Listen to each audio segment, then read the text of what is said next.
4. عام تصویریں جن میں احترام یا عبادت اور پرستش مقصود نہ ہو بھی ناجائز ہیں، جیسے کہ عام علماء ہند و پاک کا مسلک ہے۔ البتہ یہ مسئلہ اجتہادی ہے اور مختلف فی ہے، اور سلف و خلف کا اس پر اتفاق نہیں ہے، جیسے کہ اوپر ذکر کی ہوئی تفصیلات، اور ہمارے زمانے کے عام علماء عرب اور ہند و پاک میں بھی بعض ثقہ اور مستند علماء کرام کے تعامل سے واضح ہوتا ہے۔ 6.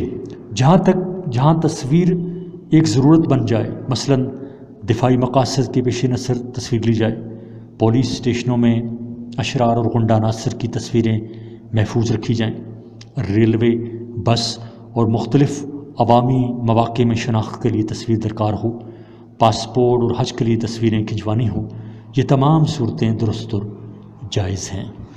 7. جن فقہا نے تصویر کو حرام قرار دیا ہے، انہوں نے بھی اس کی صراحت کر دی ہے کہ اگر سر کٹا ہوا ہو یا ایسی تصویر ہو جس سے صورت کی شناخت نہ ہو سکے، اس پر تصویر کا اطلاق نہیں ہوگا۔ اس لیے میڈیکل اور طبی مقاصد کے لیے انسان کے جسم کے بعض حصوں کی جو تصویریں لی جاتی ہیں اور جو اکثر اوقات جسم کے اندرونی حصوں سے متعلق ہونے کی وجہ سے ناقابل شناخت ہوتی ہیں، ان میں کچھ مذائقہ نہیں ہے، لیکن عام حالات میں جہاں شدید ضرورت نہ ہو تصویر سے اجتناب کرنا چاہیے۔ صفحہ نمبر 86. Test tube baby. جدید میڈیکل ترقی نے صفحہ نمبر 86 ٹیسٹ ٹیوب بیبی۔ جدید میڈیکل ترقی نے جو بہت سے فقہی مسائل پیدا کیے، ان میں ایک اہم مسئلہ ٹیسٹ ٹیوب کے ذریعے تولید کا ہے۔ اس ایجاد نے بہت سی قباحتوں کے دروازے بھی کھولے ہیں۔ دوسری طرف اولاد سے محروم لوگوں کے لیے شمع امید بھی فروزاں کی ہے۔ ہمیں اس کی قباحتوں اور مفاسد پر بھی نظر رکھنی ہوگی، اور حقیقت پسندی کے ساتھ اس بات کا جائزہ لینا ہوگا کہ اگر اس کی کوئی صورت مباح ہو سکتی ہے، یعنی جائز ہو سکتی ہے، تو خواہ مخواہ اس پر حرمت کا حکم لگانے سے بھی گریز کیا جائے گا۔ پھر اگر کوئی صورت جائز ہو سکتی ہے تو اس سے متعلق فقہی احکام اور اثرات کیا ہوں گے، ان پر بھی غور کرنا ہوگا۔ بنیادی طور پر ٹیسٹ ٹیوب کے ذریعے تولید کی 2 شکلیں ہیں۔ اول یہ کہ اجنبی مرد عورت کے مادہ منویہ اور بعضت و منی کو باہم خلط کر کے تولید عمل میں آئے، چاہے یہ 2 اجنبی مادے کسی ٹیوب میں خلط کیے جائیں یا خود اسی عورت کے رحم میں یا کسی اور عورت میں، یا خواہ اس مرد کی قانونی اور شرعی بیوی کے رحم میں۔ یہ صورتحال بہرحال ناجائز ہوگی کہ اس کی وجہ سے نسب میں اختلاط ہوتا ہے، اور زنا کی ممانعت کی اصل وجہ یہی اختلاط نسب ہے۔ اس سلسلہ میں صریح نصوص موجود ہیں۔ آپ صلی اللہ علیہ وآلہ وسلم نے فرمایا، لا یحل لامرہ یؤمن باللہ والیوم الآخر یسقی ماء زرع غیرہ، یعنی خدا اور آخرت پر ایمان رکھنے والے کسی شخص کے لیے روا نہیں کہ اپنے پانی سے دوسرے کی کھیتی کو سیراب کرے۔ اسی اختلاط نسب سے حفاظت کے لیے ایک مرد کی زوجیت سے نکلنے کے بعد دوسرے مرد کی زوجیت میں جانے کے لیے عدت کو ضروری قرار دیا گیا ہے۔ پس اجنبی مرد عورت کے مادے کے اختلاط کی تمام صورتیں گناہ ہیں اور حکم کے اعتبار سے زنا ہیں۔ البتہ چونکہ حدود یعنی شریعت کی مقرر سزائیں معمولی شبہات کی وجہ سے بھی ساقط ہو جاتی ہیں، اور یہاں بھی یہ شبہ موجود ہے، اس لیے کہ زنا 2 اجنبیوں کے درمیان ایک جسمانی فعل یعنی مباشرت کا نام ہے۔ صفحہ نمبر 87۔ اور ان صورتوں میں یہ فعل اپنی ظاہری شکل کے ساتھ موجود نہیں۔ دوسرے زنا میں 2 اجنبی مرد عورت ایک دوسرے کے جسم سے لطف اندوز بھی ہوتے ہیں، جبکہ اس مصنوعی عمل کے ذریعہ اس طرح کی لذت حاصل نہیں کی جا سکتی۔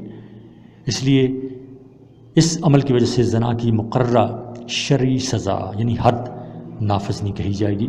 البتہ چونکہ یہ عمل اپنی روح اور نتائج کے لحاظ سے اسی قدر مضر ہے جس قدر خود فعل زنا، اس لیے قاضی اس پر مناسب تعزیر اور سرزنش کرے گا۔ اگر وہ عورت کسی مرد کی زوجیت میں رہتے ہوئے کسی اور اجنبی کے مادہ سے حاملہ ہو یا صاحب اولاد بنے تو مولود کا نسب اس کے حقیقی شور سے ثابت ہوگا، اس لیے کہ ثبوت نسب کے باب میں فقہی اصول ہے کہ عورت جس مرد کا فراش ہو اس سے پیدا ہونے والے بچہ کا نسب اسی سے متعلق ہوگا۔ آپ صلی اللہ علیہ وآلہ وسلم نے فرمایا الولد للفراش وللآہر الحجر، اور بیوی کو اس کے شوہر کا فراش مانا گیا ہے۔ نیز اگر کنواری لڑکی اس طرح ماں بنی تب بھی بچہ کا نسب صرف اسی عورت سے متعلق ہوگا، اس مرد سے نسب کا کوئی تعلق نہیں ہوگا جس کے مادہ منویہ سے استفادہ کیا گیا، اور کسی مرد کے مادہ منویہ کے ساتھ ٹیسٹ ٹیوب کے ذریعہ آبیدگی کی گئی، اور پھر یہ نتیجہ اور پھر یہ لقیہ اس مرد کی جائز بیوی کے رحم میں کر دیا گیا، اور اس کی بیوی نے اس کو جنا، تو اب اس کی بیوی بچہ کی ماں قرار پائے گی، کیونکہ قرآن میں ماں اس عورت کو قرار دیا گیا ہے جو بچوں کو جنے، اور جب اس مرد کی زوجہ ماں قرار پائی تو چونکہ وہ اسی کی فراش ہے، اس لیے وہ خود اس بچہ کا باپ قرار پائے گا، اور جننے والی ماں کے شوہر سے بچہ کا نسب ثابت ہوگا۔ صفحہ نمبر 88، اعضاء کی پیوند کاری یعنی ٹرانسپلانٹیشن آف آرگنز۔ تعریف: کسی بیمار یا معذور انسان کا علاج دوسرے زندہ یا مردہ انسان کے اعضاء کا جوڑنا۔ اعضاء کی پیوند کاری کے بارے میں مفتی محمد شفیع صاحب رحمۃ اللہ علیہ نے لکھا ہے کہ انسانی اعضاء کی پیوند کاری کی 3 صورتیں ہیں۔ ایک، انسان کے کسی عضو کا بدل نباتات یا جمادات وغیرہ سے تلاش کیا جائے، انسان کے کسی عضو کا بدل نباتات یا جمادات وغیرہ سے تلاش کیا جائے اور فنی مہارت کے ذریعے اس کو کارآمد و مفید بنایا جائے، جیسے مصنوعی دانت، مصنوعی آلہ سماعت وغیرہ کے زمانہ قدیم سے اس کا رواج ہے۔ مصنوعی اعضاء کے استعمال کے بارے میں بعض صحابہ کرام رضی اللہ تعالیٰ علیہم رضوان اللہ اجمعین سے منقول ہے کہ نبی اکرم صلی اللہ علیہ وسلم کے زمانے میں ایک صحابی رضی اللہ تعالیٰ عنہ کی ناک جنگ کے موقع پر کٹ گئی تھی، تو انہوں نے نبی پاک صلی اللہ علیہ وسلم کے حکم پر سونے کی ناک لگوائی تھی۔ عبد الرحمن بن طرفہ سے روایت ہے کہ وہ کہتے ہیں کہ میرے دادا جی ارفجہ بن اسد کی ناک جنگ قلاب کے دن لڑائی کے دوران کٹ گئی، تو انہوں نے چاندی کی ناک لگائی۔ کچھ عرصہ بعد اس میں بدبو پیدا ہوگی تو نبی پاک صلی اللہ علیہ وسلم نے انہیں حکم دیا کہ سونے کی ناک لگوائیں۔ ابو داؤد، ترمذی اور نسائی میں یہ حدیث آئی ہے۔ حدیث کی تشریح میں مولا علی قاری رحمۃ اللہ علیہ لکھتے ہیں کہ اسی بنا پر فقہا سونے کی ناک یا دانتوں پر سونے کی تہ چڑھانے کو جائز کہا ہے۔ مصنوعی اعضاء: معذوری کی حالت میں چہرے یا جسم کے دیگر حصوں میں مصنوعی اعضاء لگانا جائز ہے۔ فقہا کے ہاں اس میں کوئی حرج نہیں، جیسے کہ حدیث میں گزرا کہ ارفجہ رضی اللہ تعالیٰ عنہ نے ناک کے ضائع ہونے پر چاندی اور پھر سونے کی ناک لگوائی۔ صفحہ نمبر 89۔ اسی حدیث کو بنیاد بنا کر فقہا کا کہنا ہے کہ سونے چاندی کے دانت یا خول کا استعمال کرنا جائز ہے۔ آج کل کے ترقی یافتہ دور میں مصنوعی اعضاء بنانے میں جو کیمیکل استعمال ہوتا ہے، اس کی حرمت یا ممانعت کے بارے میں کسی نے کچھ نہیں کہا ہے، لہذا سونے چاندی کے علاوہ اگر کیمیکل کے بنائے ہوئے اعضاء بھی لگوائے جائیں تو کوئی حرج نہیں، کیونکہ مردوں کے لیے سونا استعمال کرنا حرام ہے۔ لیکن خود آپ صلی اللہ علیہ وسلم نے ارفجہ کو سونے کی ناک لگوانے کا حکم فرمایا، یعنی کہ یہ سونے یا چاندی کے اعضاء بنانا جائز ہے۔ حرمت صرف زینت کے لیے استعمال کرنے کے بارے میں ہے، لہٰذا اس کو دیکھتے ہوئے کیمیکل سے بنے مصنوعی اعضاء کا استعمال جائز ہے۔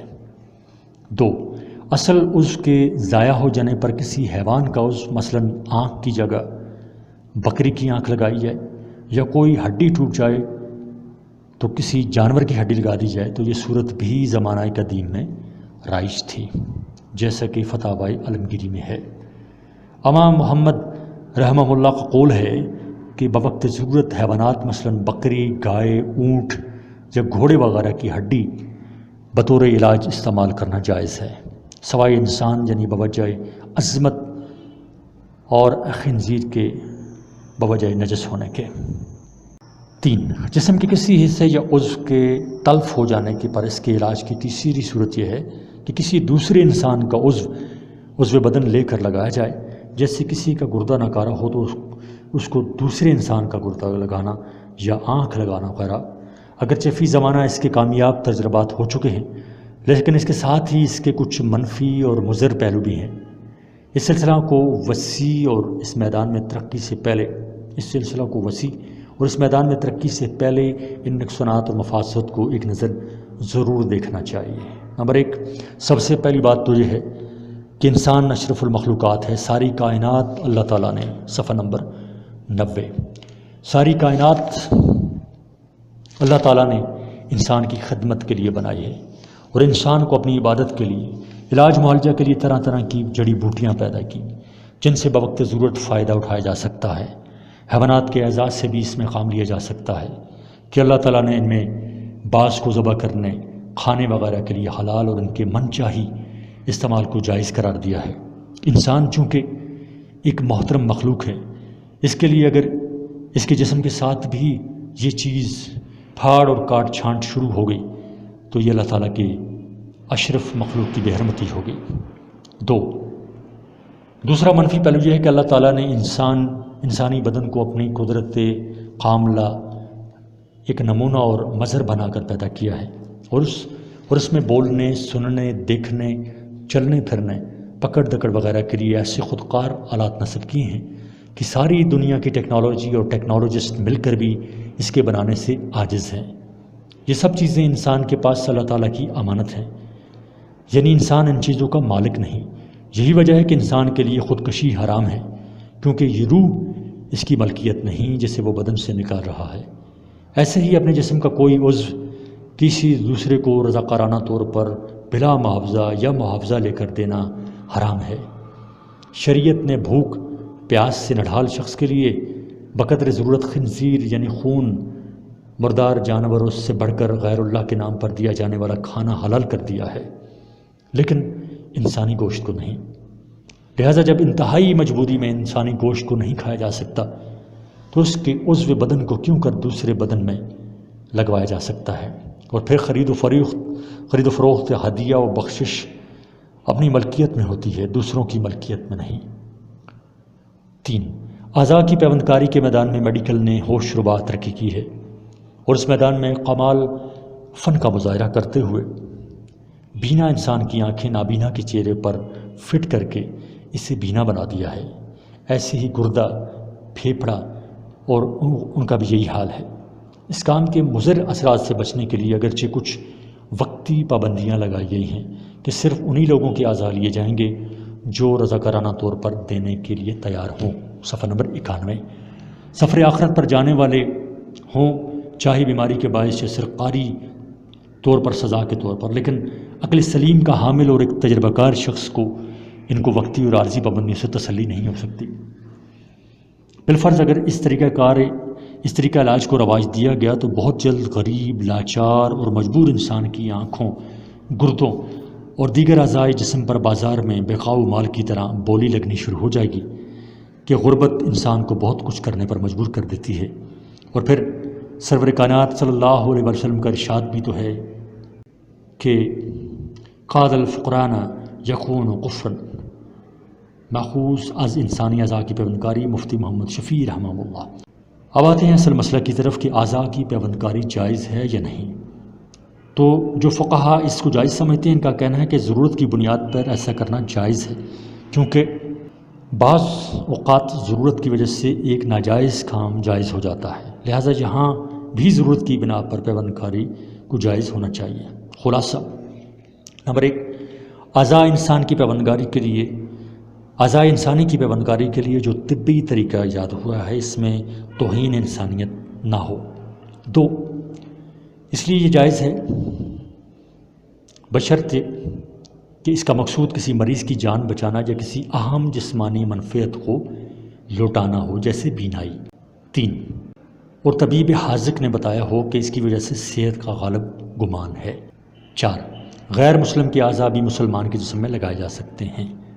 5، مردہ شخص کے جسم سے عضو لیا جا رہا ہو تو ضروری ہوگا کہ خود اس نے زندگی میں اجازت دی ہو، اس لیے کہ وہ ایک حد تک اپنے جسم کا مالک ہے، نیز اس کے ورثاء کا بھی اس کے لیے راضی ہونا ضروری ہے، کیونکہ اب وہی اس کے ولی ہیں، اسی لیے مقتول کا قصاص طلب کرنے کا حق انہی کو حاصل ہوتا ہے۔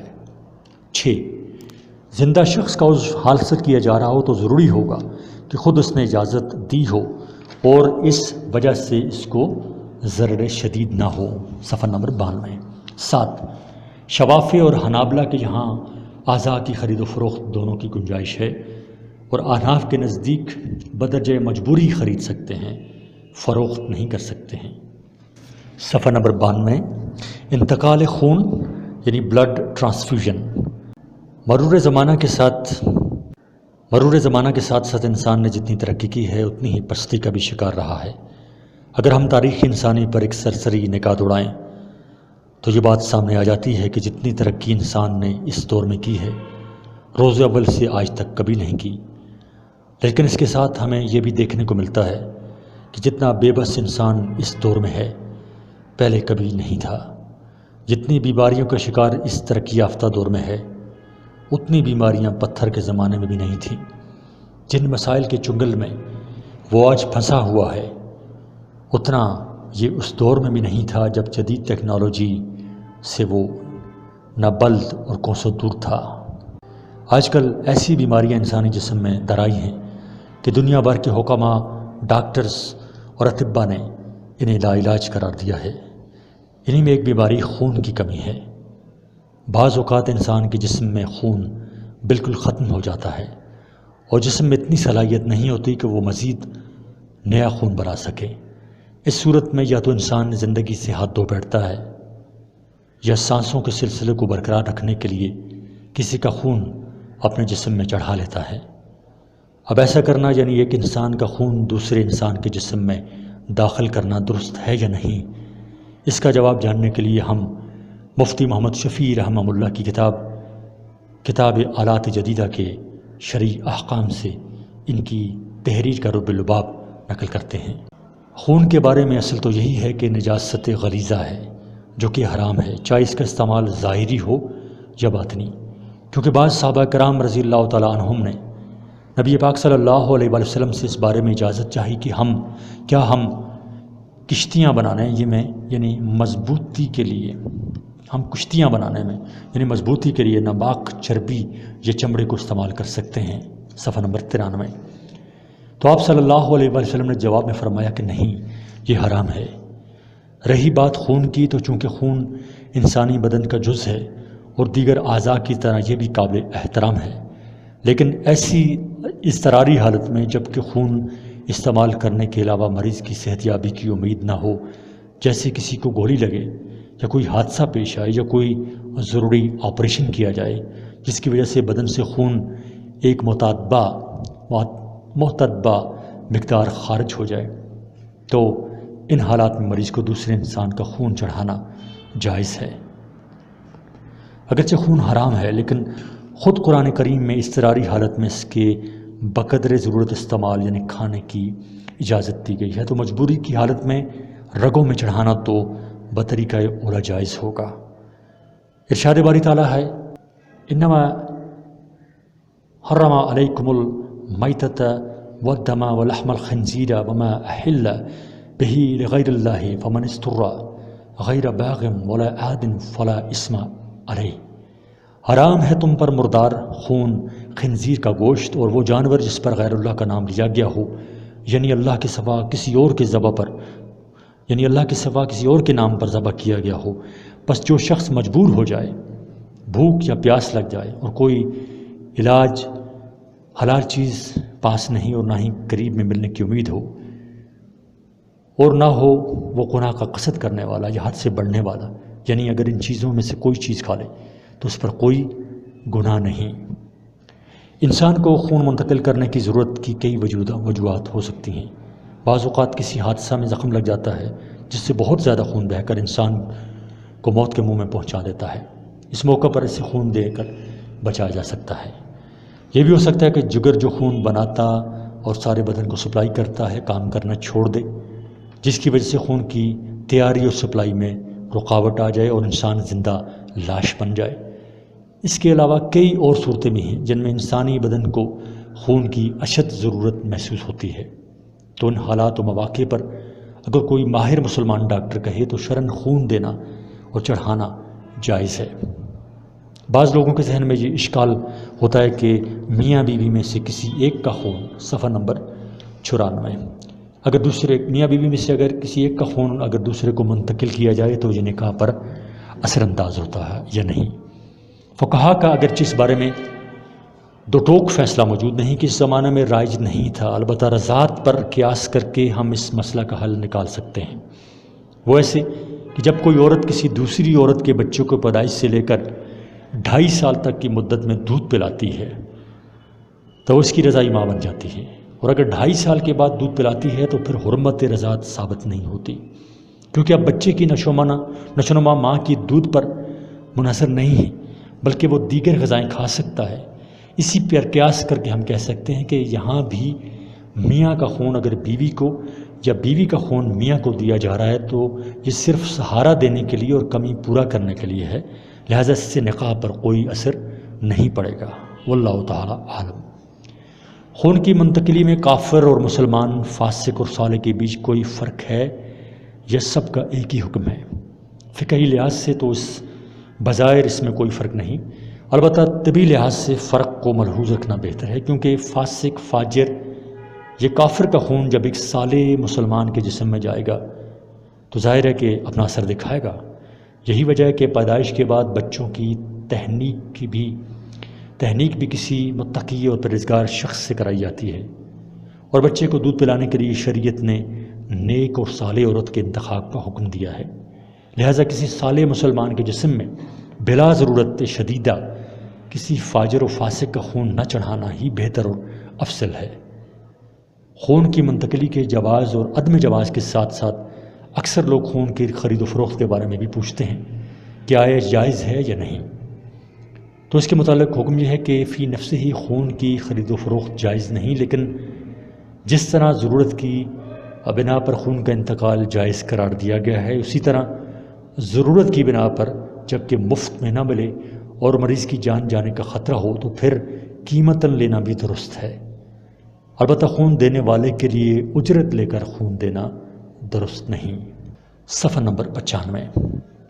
Post mortem. کسی انسان کی حادثاتی، ناگہانی یا پراسرار موت کے بعض تحقیقات کی غرض سے میت کے بعض اجزاء و اعضاء کو ٹیسٹ کیا جاتا ہے تاکہ موت کے اسباب و عوامل کو معلوم کیا جا سکے۔ پوسٹ مارٹم کے دوران دل، کھوپڑی، سینہ اور پیٹ کا معائنہ کیا جاتا ہے۔ پوسٹ مارٹم کی ضرورت کیوں کر پیش آتی ہے؟ عام طور پر پوسٹ مارٹم کی ضرورت 2 موقعوں پر آتی ہے۔ نمبر 1، کوئی لاش ایسی حالت میں مل جائے کہ اس کی قدرتی موت یا قتل میں شبہ پیدا ہو جائے اور یہ معلوم کرنا مقصود ہو کہ اگر یہ قتل ہے تو اعلیٰ قتل اور قتل کا سراغ لگا کر اس سے قصاص یا دیت لی جائے اور دیگر ضروری کارروائی کی جائے۔ 2، لاش پر زخموں کے نشانات ہوں اور قتل کے گواہ بھی ہوں، لیکن عدالت کوئی فیصلہ کرنے سے قبل گواہوں کی سچائی معلوم کرنے کے لیے پوسٹ مارٹم کرواتی ہے کہ کیا واقعی اسی ہتھیار سے قتل ہوا ہے جس کا مدعی نے دعویٰ کیا ہے یا نہیں۔ شریعت کی روح سے پوسٹ مارٹم کا حکم۔ موجودہ سائنسی ترقی نے قتل کے اسباب و عوامل کو معلوم کرنا آسان کر دیا ہے، تاہم شریعت کی روح سے یہ دیکھنا لازمی ہے کہ مذکورہ دونوں صورتوں یعنی میت پر زخم کے نشانات ہوں یا نہ ہوں میں پوسٹ مارٹم شرعی فیصلے کے لیے کہاں تک مفید ثابت ہو سکتا ہے اور موجودہ پوسٹ مارٹم کا طریقہ کار کہاں تک درست ہے۔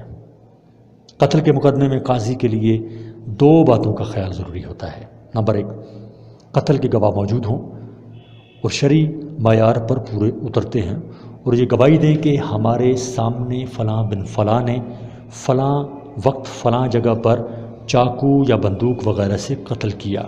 صفحہ نمبر 96۔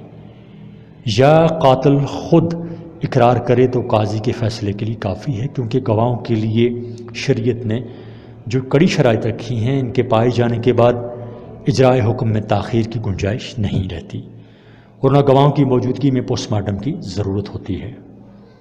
2، اگر قتل کے گواہ موجود نہ ہوں تو قتل کے ثبوت کے لیے میت کے جسم پر ایسے نشانات کا موجود ہونا لازمی ہے جو قتل کا ثبوت دیتے ہوں، اور در مختار میں لکھا ہے آزاد آدمی کی لاش اگرچہ وہ غیر مسلم یا پاگل ہی کیوں نہ ہو، اس پر کوئی زخم یا گلا گھونٹنے کے آثار یا اس کے کان یا آنکھ سے خون نکلا ہوا اگر کسی محلہ میں پایا جائے تو اس پر دیت یا قسامت کا حکم لگا دیا جائے گا، لیکن اگر علامتیں نہ ہوں تو کوئی قسامت اور دیت اس میت کے لیے نہ ہوگی، کیونکہ اس کو مقتول نہیں سمجھا جائے گا، اس لیے کہ عام طور پر مقتول وہ قرار پاتا ہے جو کسی زندہ انسان کے فعل کی وجہ سے مرا ہو۔